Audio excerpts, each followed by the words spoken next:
और बिहार में कांटे की लड़ाई के बाद राष्ट्रीय जनतांत्रिक गठबंधन ने सत्ता संभाल ली और नीतीश कुमार 7वीं बार मुख्यमंत्री बन गए। लेकिन इस बार सरकार की सूरत बदली बदली सी नजर आ रही है। बीजेपी के बड़े कद का प्रभाव अभी से दिखने लगा है। दरअसल सुशील कुमार मोदी की जगह उप मुख्यमंत्री पद पर दो नए चेहरों का आना और जेडीयू के बजाय विधानसभा अध्यक्ष का पद बीजेपी की झोली में जाना इसकी बानगी है। वहीं जेडीयू कोटे से मंत्री बने मेवालाल चौधरी का 3 दिन के भीतर इस्तीफा भी नीतीश सरकार के लिए एक झटके से कम नहीं है, जिसने विपक्ष के हौसले भी बुलंद कर दिए हैं।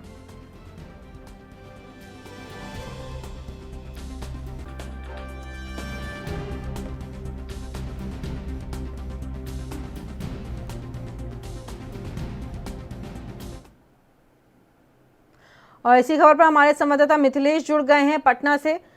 मिथिलेश, पूरा जो ये समीकरण बन रहा था, पहले भी यही कहा जाता और विपक्ष ने भी कहा था, क्योंकि बीजेपी का हाथ अब ऊपर है। जिस तरीके से जब रिजल्ट्स आए थे बिहार चुनाव को लेकर के, और अब उसी की ही सारी छवियां दिखनी शुरू हो गई हैं। देखिए, जब नीतीश कुमार 2017 में इनके साथ हुए थे तो उस समय ये बड़े भाई के रूप में दिखाई पड़ते थे। लेकिन जैसे ही बिहार विधानसभा का चुनाव हुआ 2020 में, तो सीधे आप कह सकते हैं कि बड़ा भाई के रूप में बीजेपी बन गए। और सबसे अहम बात यहाँ ये रहा कि बीजेपी जैसे इस सत्ता के साथ में अपने आप को शिरकत किया और नीतीश कुमार को मुख्यमंत्री का पदधारित किया, उसके बाद धीरे धीरे इनके तमाम जो दावे थे, जो या सीधे तौर पर कह सकते हैं कि जितने भी इनकी शख्सियत थे आसपास के सारे उन लोगों को धीरे धीरे धूमिल करते चले जा रहे हैं। अब यहाँ पर देख लीजिए कि सबसे अच्छे इनको माना करते थे, खास करके बीजेपी के सुशील कुमार मोदी इनके साथ में रहा करते थे, तो उनकी सबसे पहले उन्होंने पत्ता साफ किया। उसके बाद उनके 2 लोग उन्हीं की जगह पे सीधे उप मुख्यमंत्री पद के रूप में उन्हें सुशोभित की जाती है। इसके साथ साथ में इनके लगभग देखा जाए तो कई ऐसे मंत्रालय में लोग हैं या सीधे तौर पर कह सकते हैं कि विधायक के रूप में मौजूद है, जिनमें भ्रष्टाचार के कई केसेस चल रहे हैं। सबसे अहम बात उस दिन हुआ जिस दिन मेवालाल ने शपथ लिया, और शपथ लेने के दरमियान लगभग 3 घंटे के अंतराल पर ही उन्हें शपथ से इस्तीफा पे दिलवादी की गई। तो इस सबसे पहले तो पता बीजेपी ने अपनी बढ़त बढ़ाने को या सीधे तौर पे कह सकते हैं कि बीजेपी अपनी प्रभाव जमाने के लिए और ये पूरी प्रशासन अपने आप को लेकर के चलने की सबसे अहम बात यहाँ पर साफ दिखाई दे रहा है। और जहां पर मेवालाल जैसे शख्सियत को भी, उनकी व्यक्तित्व को भी धूमिल करते हुए उनको इस्तीफा सीधे तौर पर ले ली जाती है। यानी कि कह सकते हैं कि जदयू की खाते से एक और शख्सियत को दरकिनार कर दिया जाता है अपने बीजेपी की बढ़त बढ़ाने। तो बिहार में सीधे तौर पर यह कह सकते हैं कि जिस तरीके का सरकार भले ही चलाने के लिए नीतीश कुमार के हाथों में सौंप दी गई है, लेकिन यहाँ 2 ऐसे शख्सियत तारकिशोर प्रसाद और रेणु देवी को उप मुख्यमंत्री बना करके उनकी ताजपोशी के साथ साथ उन्हें ऐसी दायित्व दे दी गई है जिस पर वे लोग सीधे तौर पे कह सकते हैं कि अब बीजेपी ही अपनी पूरी सरकार चलाने के लिए कार्यरत है।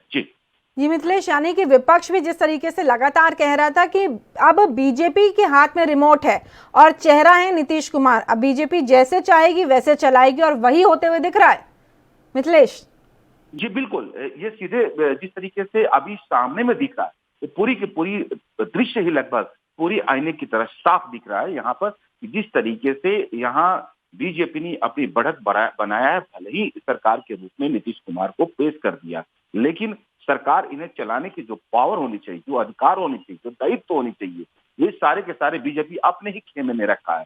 और इनकी जितने भी पत्ते हैं, सब पत्ते खोलने के पहले पत्ते को सीधे तौर पर साफ करने की, ये कह सकते हैं कि साफ करने की राजनीति इसे ही कहते हैं।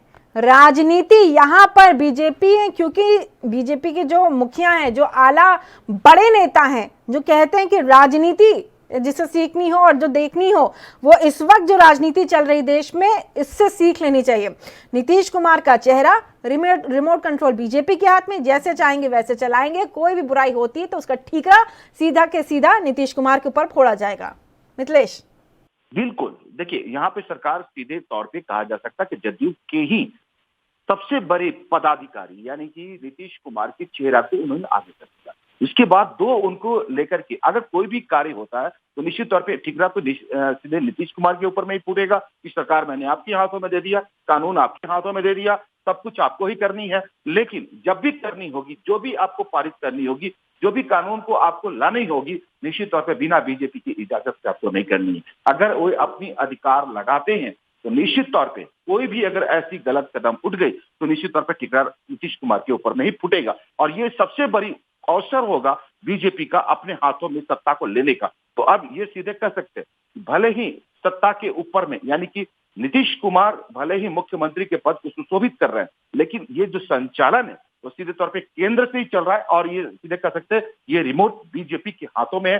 जब जैसा चाहेगा वो कानून को पारित कराएंगे और जैसे चाहेंगे बिहार में वे सारे के सारे अधिकार वो अपने हाथों में ही रखेंगे और जो भी संचालन होगा निश्चित तौर पे बीजेपी के बिना पारित कराए ये नहीं कर पाएंगे। लेकिन ये सीधे कह सकते हैं कि मुखौटा नीतीश कुमार का ही रहेगा, उनकी सिर्फ जुबान ही चलेगा, लेकिन तमाम दिल अधिकार या सीधे तौर पे मानसिकता वो बीजेपी के हाथों में ही होगी। जी तमाम जानकारियों के लिए मिथिलेश आपका बहुत बहुत धन्यवाद। तो जो समीकरण पहले बन रहे थे, जो तमाम बातें कही जा रही थी विपक्ष की तरफ से भी और सभी जितने भी हम लोग आकलन कर रहे थे, हम पत्रकार बंधु भी जितना भी आकलन कर रहे थे, उसको देखते हुए अब ये स्थिति, ये तस्वीर साफ हो रही है कि नीतीश कुमार का मुखौटा, नीतीश कुमार का चेहरा, लेकिन पीछे रिमोट कंट्रोल बीजेपी के हाथ में। देश दुनिया की खबरों के लिए ANB न्यूज को सब्सक्राइब करें और बेल आइकन दबाएं।